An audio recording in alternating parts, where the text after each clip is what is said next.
In this video, I'm going to answer your key questions about America's Cup foils.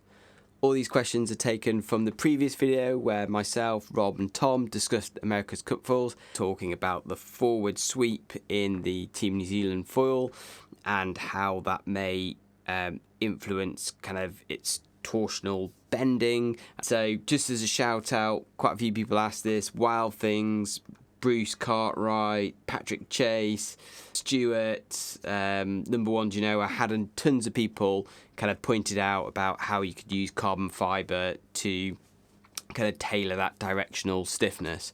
But the big thing I missed out or cut out of the video is that these foils are predominantly made of steel, both the wing itself and the flap attached to the back.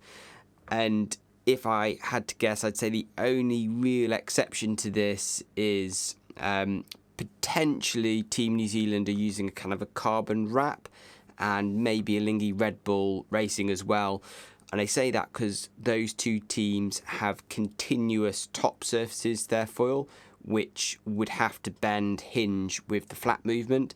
So maybe they're using some kind of carbon properties for that. Although, to be honest, they could use steel as well in it, but predominantly we know from many sources that the material they're using is steel. So when we're talking about all the teams being modulus limited and there's not much they can really do with modulus and or with layup, is because they're basically machining these foils out of a solid billet of steel. In the rules are limited to an elastic modulus of 220 gigapascals, which is basically a very good steel. A lot of the solutions about just kind of fixing whatever kind of torsional stiffness problems a forward sweep gives them with carbon layup wouldn't really be applicable unless really you're talking about a carbon hinge, which possibly they can tune out some of the torsional stiffness with that, if that's what Team New Zealand are doing, or the actual hinge itself and the orientation of that and how the flap moves as it's applied could kind of counter that twist in the foil. But as Tom says, I think in the video, another explanation for how Team New Zealand are getting around this is maybe they do just have a thicker foil and they've made a compromise that they want forward sweep. A load of good reasons to do that, but the compromise they've had to make is a slightly thicker section, sacrificing some top end speed for better kind of cruising speeds, as it were, better efficiency in the mid-range. And given that they're racing in October, when the winds are going to be lower, then maybe cruising speeds is a high priority for them. Okay, elliptical loading, comments on the plan form. So Weather and Darkness, John Paulson, Bactors, all commented on this saying you don't need an elliptical shape of a foil to get an elliptical lift profile, and there's other things you can do. So even as an extreme example, you could have a completely rectangular wing and you could still create an elliptical lift profile by using twist, section shape, section thickness, all to kind of taper off that lift as you go outboard from the route. And that's all true. I think the point we're going for in the video is they kind of don't want too much load from the outboard end of the foil because they're all going for as thin as foil as possible, and basically the further you create lift away from the root, the more that's just going to create structural problems at the root. So that's that. But those comments completely are correct. You can create the elliptical load profile with other methods. Oh, this is an interesting comment. So Jay Welliot, Team New Zealand, maybe he's on the actual team, but speaking from a position of ignorance, could they not design a flap with a mechanism that naturally opposes the twist of the main foil, thereby passively countering undesirable twist? I think that kind of goes back to what I said earlier about maybe the flap mechanism works in such a way to structurally oppose some of that twist they get from the forward sweep in the foil. So yeah, I think that's a really interesting idea, and good comment to get involved with. A couple of comments saying these foils aren't forward swept. especially comparing to aircraft, both Stuart Reed and Robbie Hunt. So there's a few definitions for forward sweep, and I'll give you the most common one is basically the leading edge. So if the leading edge of the wing goes forward, then it's forward sweep. And I guess people use that because it's visually very obvious. If you look at an airplane in the sky, you can see whether it has sweep or not. But kind of from a fluid dynamics perspective, and what we actually referenced in the video is the sweep of the quarter chord line. And we've used that because I think it kind of more accurately represents the centre of pressure and lift distribution in the foil. And after all, it's the accumulation pressure that causes a span-wise flow that I was talking about as one of the benefits, and is a lift distribution which causes the issues with the torsional stiffness and the bending. So the quarter chord line just better represents that. So yeah, I think by that definition, then these Team New Zealand foils are forward sweep. Next comment from 1K8410. So I think this is actually 1K, the pretty famous naval architecture, certainly famous for me watching ABM AMRO come into Portsmouth in the ocean race. Must have been 2005, 2006, 2006 I think.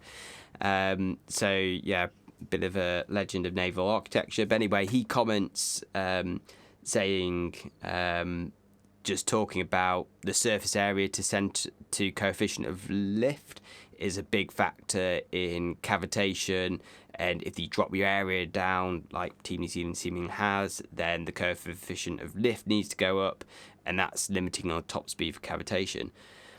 So yeah, completely. And this is actually quite an interesting comment, going back to what I said earlier, in that maybe Team New Zealand have made some concessions to their absolute top speed and cavitation limits to get a foil with forward sweep, which has better glide, because it's got that span-wise flow, can run at higher angle of attacks for easier takeoff for a relatively smaller foil area.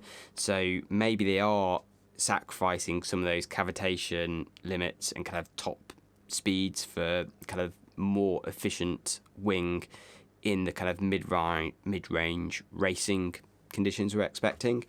But yeah, super cool to get a comment from 1K. I think he's a bit of a regular on the channel actually. I've seen a few comments from him before, so much appreciated, and we'll definitely take you up on that offer to hear more about ideas on the sweep forward over a beer.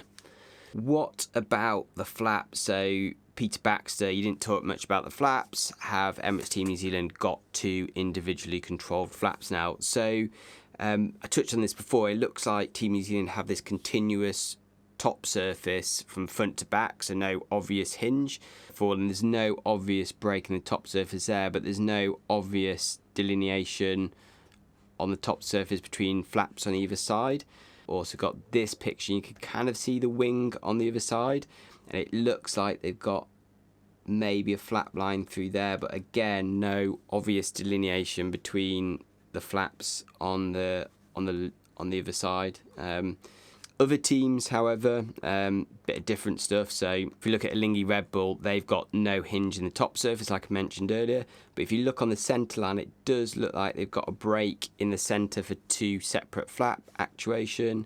And yeah, from the underside, you can see a clear break between the flaps on either side. So potentially they're using flap differential. Luna Rossa looks like a single flap the whole way across, no obvious break in it. This is Orient Express. Their wing looks very similar to Team New Zealand's second test wing, so probably gives you an idea of where they were in the cut-off of the design. But yeah, they look to have straight hinge line, single flap all the way across. Ineos, kind of hard to tell. They look like they might have some breaks in the trailing edge around the centre and could be using flex across this middle section to have flap differential on either side. Looks like these flaps may come to an end just here. American Magic again just looks like one continuous flap all the way across that boat, and from the top side again, yeah, it looks like one continuous flap. So a bit of a mix, maybe Ineos, maybe Alinghi running kind of twin flap split on the centre line. Okay, next comment, Sean F channel. I thought this was an interesting one just to put all this kind of engineering in perspective. So these foils are very low speed compared to aircraft, so the load requirements are not extreme. Well, I think they are extreme. I think actually one of the things that really separates these foils from aircraft wings is just how extreme the loads are. Basically, if you accept that water is 800 times more dense than air, then that just straight away gives you an indication that these foils may be higher loaded. You know, in terms of comparing with wings, often we refer to like what Reynolds numbers they're working at, and that kind of brings us to a comparison to glider wings. But that's more about how the fluid works, but it's not approximating the load. So when we say these wings are like glider wings, yes, they are in terms of like how the kind of shape and properties are roughly, but obviously missing cavitation, which is a huge thing in hydro wings, and it's missing the loads. So I mean, the yachts are 6.2 tons. Foil areas, we're saying, are about 1.3 meters squared. Plus, they're not just taking the weight of the yacht; they're taking the side force as well. So you're probably talking about 10 tons. So that's 7,700 kilos per meter squared. Whereas if you look at a glider, so a best in class glider, just looking for reference, has a wing area about 10.5 meters squared for a weight of around 400 kilos. So 38 kilos per meter squared compared to 7,700 kilos per meter squared in a America's Cup foil. So the loads are like an order of magnitude greater, two orders of magnitude greater. And then we compare it to like an extreme aircraft like F-16, so that's got a wing area of 28 meters squared and they weigh 8 tons, so 321 kilos per meter squared compared to 7,000. So these America's Cup are extreme loadings. And even when you account for that F-16 kind of pulling 9G, and that's still only a loading of like almost 3,000 kilos per meter squared. And we're still talking like over double that for these America's Cup wings in terms of the load. So that's just very rough back of the fag packet calculations. But really one of the take-home points when you're thinking about the engineering of these foils compared to aircraft, other than cavitation, one of the big differences is just how extreme the loads are on these wings. You know, less than 1.5 meters of wing area is incredible, and it certainly marks them out as being extreme. Yeah, so that's it. Hopefully answered some questions for you, and that's been interesting. And yeah, a little bit of a teaser of the special video I've got coming up that I'm going to be working on this weekend, and hopefully it'll be coming out shortly afterwards. But do forgive me if there's a little break in the videos. I promise you it'll be well worth the wait because it's got some really exciting stuff coming up. Take care, and I will see you around.